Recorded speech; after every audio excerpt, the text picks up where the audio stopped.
Today's lesson is 1.6, Inverses of Functions Algebraically.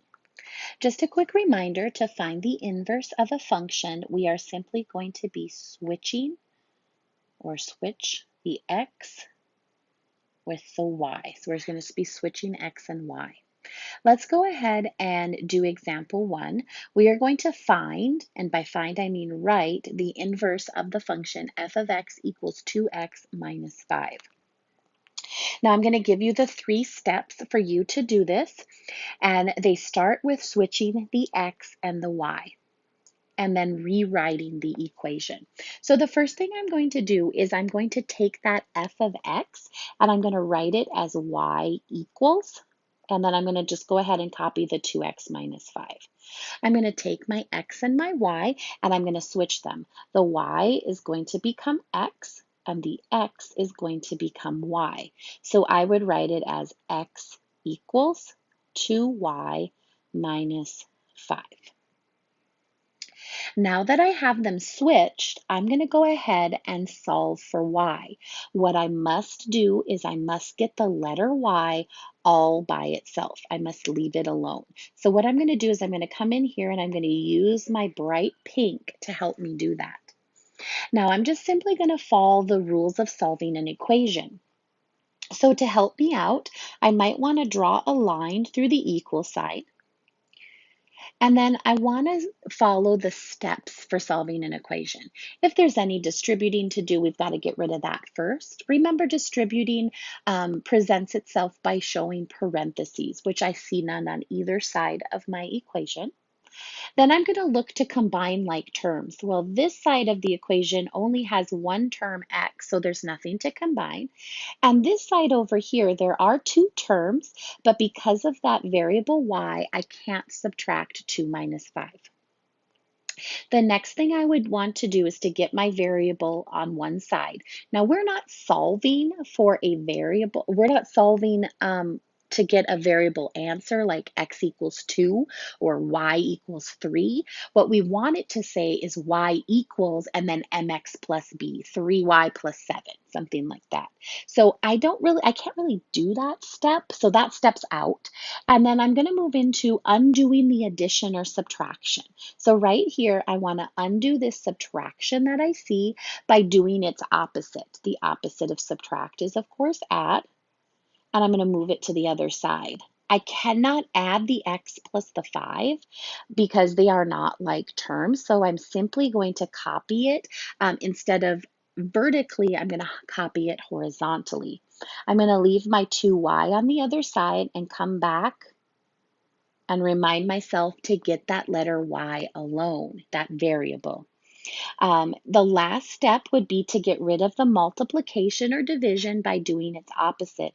Remember, whenever you have a number with a letter behind it, the multiplication is hiding between it, and you're simply going to go ahead and divide by 2.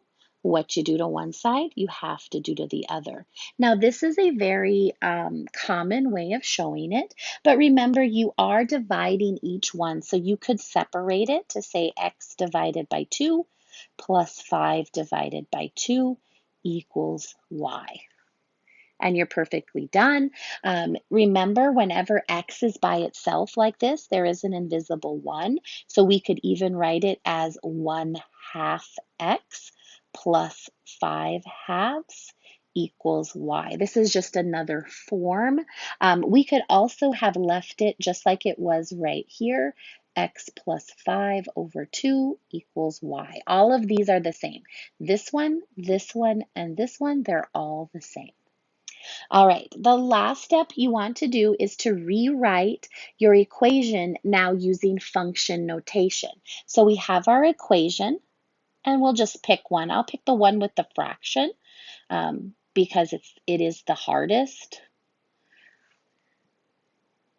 Okay, and I'm just going to go ahead and I'm going to use the function notation. So I'm going to take this y and I'm going to change it to f of -1 of x because this is the inverse function of the original. It is not f of x, it is the inverse. So I'm going to change it to the inverse notation.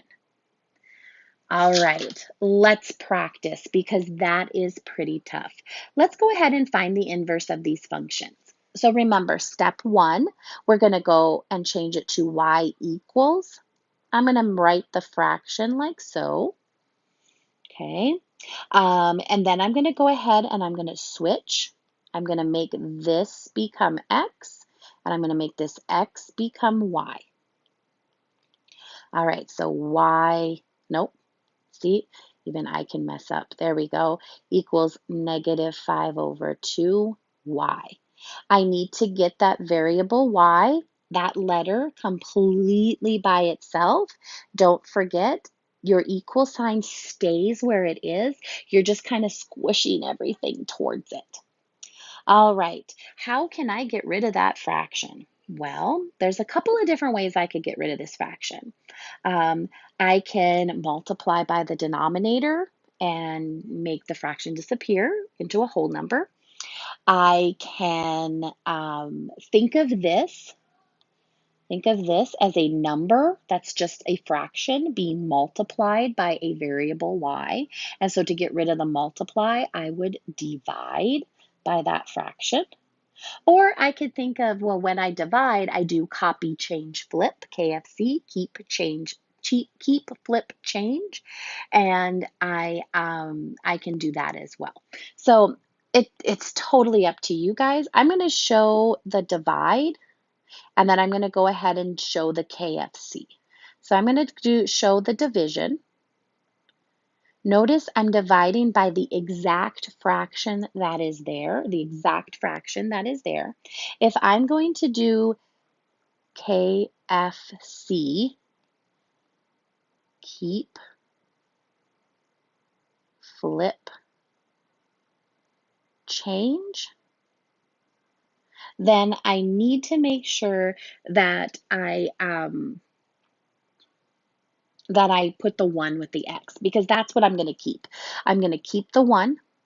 I'm going to flip the fraction on the bottom, and I'm going to change the multiply or the divide to multiply. So I'm going to do this, which is going to give me negative 2 over 5. So I end up with negative 2 over 5x is equal to y.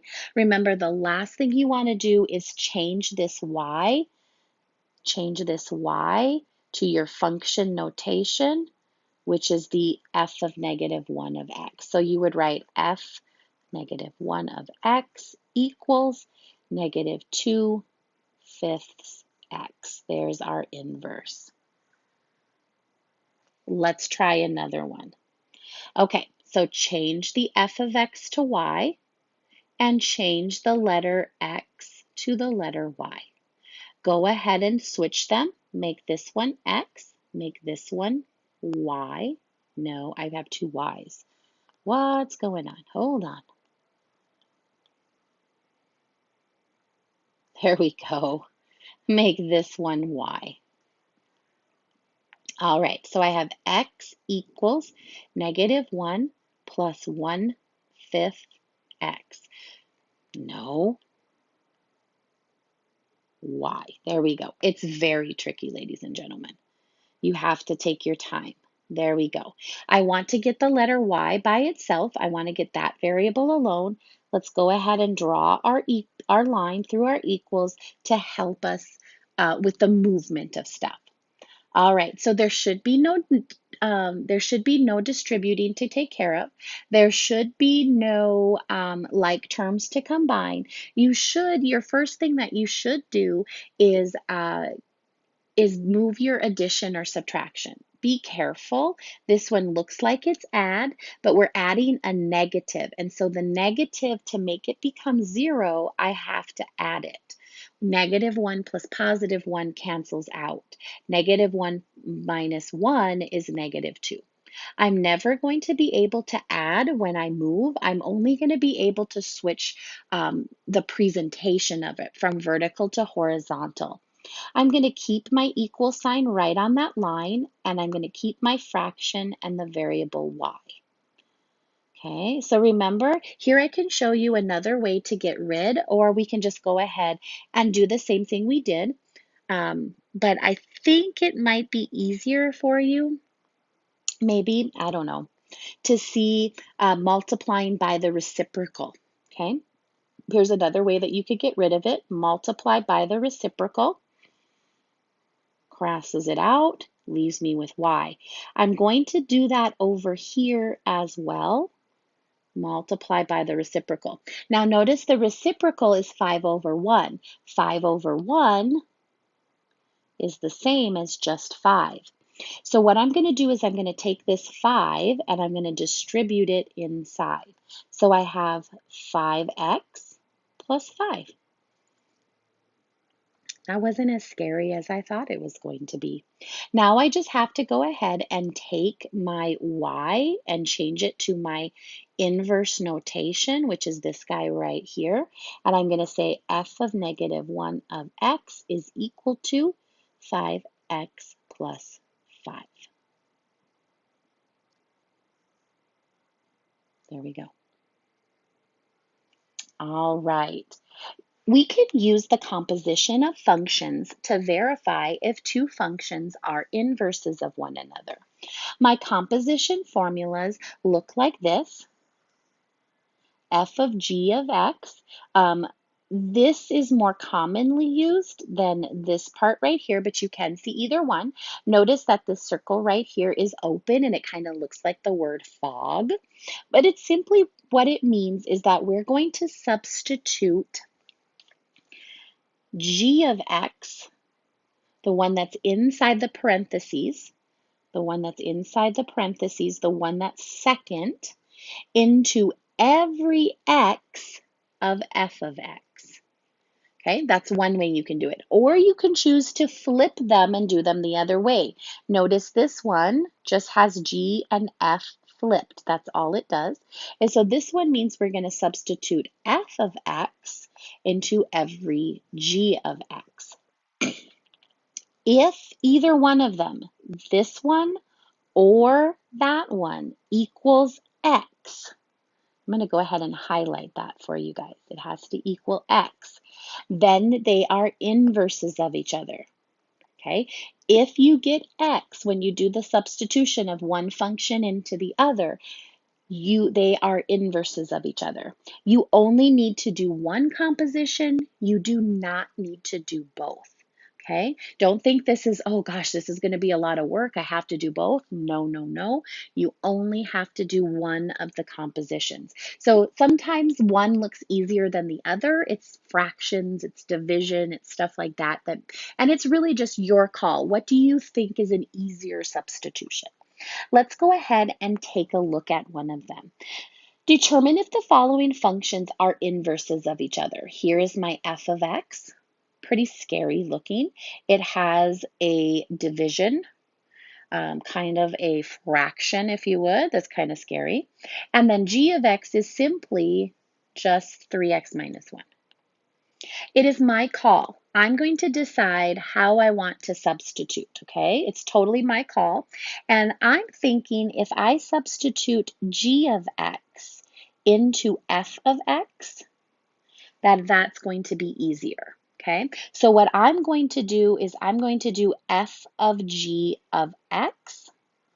And what I'm going to basically do is I'm going to take this right here, all of this, and I'm going to put it right here in for x. That's what this means. I'm going to take that purple x and I'm going to replace it with the parentheses, what's inside the purple parentheses. So I'm going to go ahead and say 3x minus 1 plus 1 over 3. Okay, notice I could even put my purple parentheses if I want to. And there you go. I've gone ahead and done my substitution. One into the other. Every x I see in the original goes the other function. Now I'm going to go ahead and simplify. Okay, so I can maybe the first thing I do is I drop the parentheses. Okay, Then I'm going to combine like terms in the numerator. So I'm going to look at the numerator and I'm going to say, well, -1 plus +1 are like terms. I can add them together and I know that they are 0, so they would cancel out, leaving me with 3x divided by 3. I'm going to keep simplifying, right? I know what 3 divided by 3 is. It cancels and it's 1. I simply have x. Once I cannot simplify anymore, I am done. So here is my simplification. Oops, I didn't see my bracket. There we go. And now I'm going to make my conclusion. Are they inverses? I'm going to say yes or no. F of g of x is equal to x. That's what I just showed. So I'm going to say yes, f of x and g of x are inverses. Okay, if I had gotten x plus 2, no. 1/3 x, no. Okay, all right. Oop, let me see. The last thing that I want to talk about is the horizontal line test. What the horizontal line test, and remember this is what a horizontal line looks like, intersects the graph of a function at, hold on, at more